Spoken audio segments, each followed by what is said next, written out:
ರಾಜ್ಯದಲ್ಲಿ ಶಾಸಕ ಬಿ.ಆರ್. ಪಾಟೀಲ್ ಅವರ ಆಡಿಯೋ ಹಲ್ಚಲ್ ಎಬ್ಬಿಸ್ತಾ ಇದೆ. ಸಚಿವ ಜಮೀರ್ ಅಹಮದ್ ಇಲಾಖೆಯ ವಿರುದ್ಧ ಗಂಭೀರ ಆರೋಪವನ್ನ ಪಾಟೀಲ್ ಅವರು ಮಾಡಿದ್ದಾರೆ. ಜಮೀರ್ ಪಿಎ ಜೊತೆಗೆ ಅವರು ಮಾತನಾಡಿರೋ ಆಡಿಯೋ ವೈರಲ್ ಆಗ್ತಾ ಇದೆ. ಈಗ ಮನೆ ಕೊಡೋಕೆ ಲಂಚ ಪಡೆದಿದ್ದಾರೆ ಅಂತ ಪಾಟೀಲ್ ಅದರಲ್ಲಿ ಪ್ರಸ್ತಾಪ ಮಾಡಿದ್ದಾರೆ.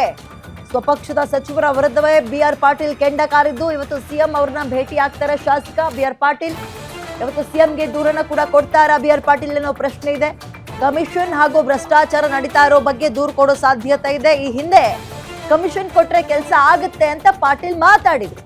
ಆ ರೀತಿ ಸಮಸ್ಯೆ ಇದ್ರೆ ನನಗೆ ಯಾಕೆ ಮಾಹಿತಿ ಕೊಡ್ಲಿಲ್ಲ ಅಂತ ಸಿಎಂ ಪ್ರಶ್ನೆ ಮಾಡಿದ್ರು. ಎಲ್ಲಾ ವಿಚಾರದ ಬಗ್ಗೆಯೂ ಕೂಡ ಮಾಹಿತಿಯನ್ನ ಇವತ್ತು ಸಿಎಂ ಸಿದ್ದರಾಮಯ್ಯ ಕೇಳ್ತಾರೆ. ಹೋಗಿ ಬಂದು ಸಿದ್ದರಾಮಯ್ಯ ಅವರಿಗೆ ಬಹಳ ಮುಜುಗರವನ್ನ ತರಿಸುವ ಕೆಲಸವನ್ನ ಅವರ ಸಂಗಡಿಗರೇ ಮಾಡ್ತಾ ಇದ್ದಾರೆ, ಸುತ್ತಮುತ್ತ ಇರೋರೇ ಮಾಡ್ತಾ ಇದ್ದಾರೆ. ರೂಲಿಂಗ್ ಪಾರ್ಟಿಯಲ್ಲಿ ಇದ್ಕೊಂಡೇ ಒಬ್ಬ ಸೀನಿಯರ್ ಲೀಡರ್ ನಮ್ಮ ಪಕ್ಷದ ಒಂದು ಇಲಾಖೆಯಲ್ಲಿ ಈ ರೀತಿಯಾಗಿ ಆಗ್ತಾ ಇದೆ, ಸರ್ಕಾರದಲ್ಲಿ ಈ ರೀತಿಯ ಭ್ರಷ್ಟಾಚಾರ ಆಗ್ತಾ ಇದೆ ಅಂದ್ರೆ ಅದಕ್ಕಿಂತ ಮುಜುಗರ ಮತ್ತೊಂದು ವಿಚಾರ ಇದೆಯಾ? ಇದನ್ನ ವಿರೋಧ ಪಕ್ಷದವರು ಮತ್ತೊಬ್ರು ದೂರಿದ್ರೆ ಅದೊಂದು ರೀತಿ, ರೂಲಿಂಗ್ ಅಲ್ಲಿ ಇರುವಂತವ್ರೆ ಅದರಲ್ಲಿ ಸೀನಿಯರ್ ಲೀಡರ್ ಕಾಂಗ್ರೆಸ್ನಲ್ಲಿ ಅವರಿಗೆ ಯಾವ್ಯಾವ ರೀತಿಯ ಅಸಮಾಧಾನ ಇದೆಯೋ, ಡೆಫಿನೆಟ್ಲಿ ಅವರು ಕೂಡ ಸಚಿವ ಸ್ಥಾನದ ಆಕಾಂಕ್ಷಿ ಆಗಿದ್ರು. ಕಾರಣಾಂತರಗಳಿಂದ ಸಿಗ್ಲಿಲ್ಲ. ಬಹುಶಃ ಸಂಪುಟ ಸರ್ಜರಿ ಆದ್ರೆ ಸಿಗಬಹುದೇನೋ.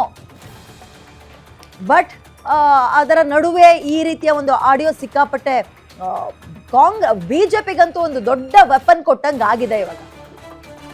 ಬಿ.ಆರ್. ಪಾಟೀಲ್ ಅವರ ಹೇಳಿಕೆ ಇದು ಎಲ್ಲಿ ತನಕ ಹೋಗಿ ನಿಂತ್ಕೊಳ್ಳುತ್ತೆ, ಬಿಜೆಪಿ ಇದನ್ನ ಎಷ್ಟು ಪರಿಣಾಮಕಾರಿಯಾಗಿ ತೆಗೆದುಕೊಂಡು ಹೋಗುತ್ತೆ, ರಾಜೀನಾಮೆಯನ್ನ ಪಡೆದುಕೊಳ್ತಾರಾ, ಇದು ಪ್ರಶ್ನೆ ಇವಾಗ ಸದ್ಯಕ್ಕೆ. ಸೊ ಇವೆಲ್ಲವೂ ನಿಂತಿರೋದು ವಿರೋಧ ಪಕ್ಷದ ಮೇಲೆ. ಯಾಕಂತ ಹೇಳಿದ್ರೆ ಬಹಿರಂಗವಾಗಿ ಆ ಇಲಾಖೆಯ ಮಾನ ಮರ್ಯಾದೆ ಹರಾಜಾಗಿದೆ. ಈಗ ಲಂಚ ತಗೊಳ್ತಾ ಇದ್ದಾರೆ ಅನ್ನುವಂಥದ್ದನ್ನ ರೂಲಿಂಗ್ ಪಾರ್ಟಿಯಲ್ಲಿ ಇರುವಂತಹ ಒಬ್ಬ ಸೀನಿಯರ್ ಲೀಡರೇ ಹೇಳ್ತಾರೆ ಅಂದ್ರೆ ಅರ್ಥ ಏನು? ಇಲಾಖೆಯಲ್ಲಿ ಏನಾಗ್ತಾ ಇದೆ, ನಾನು ನಿಭಾಯಿಸ್ತಾ ಇರೋ ಇಲಾಖೆಯಲ್ಲಿ ಎನ್ನುವಂತಹ ಅರಿವು, ಮಾಹಿತಿ ಜಮೀರ್ ಅವ್ರಿಗೆ ಸಿಗ್ತಾ ಇಲ್ವಾ?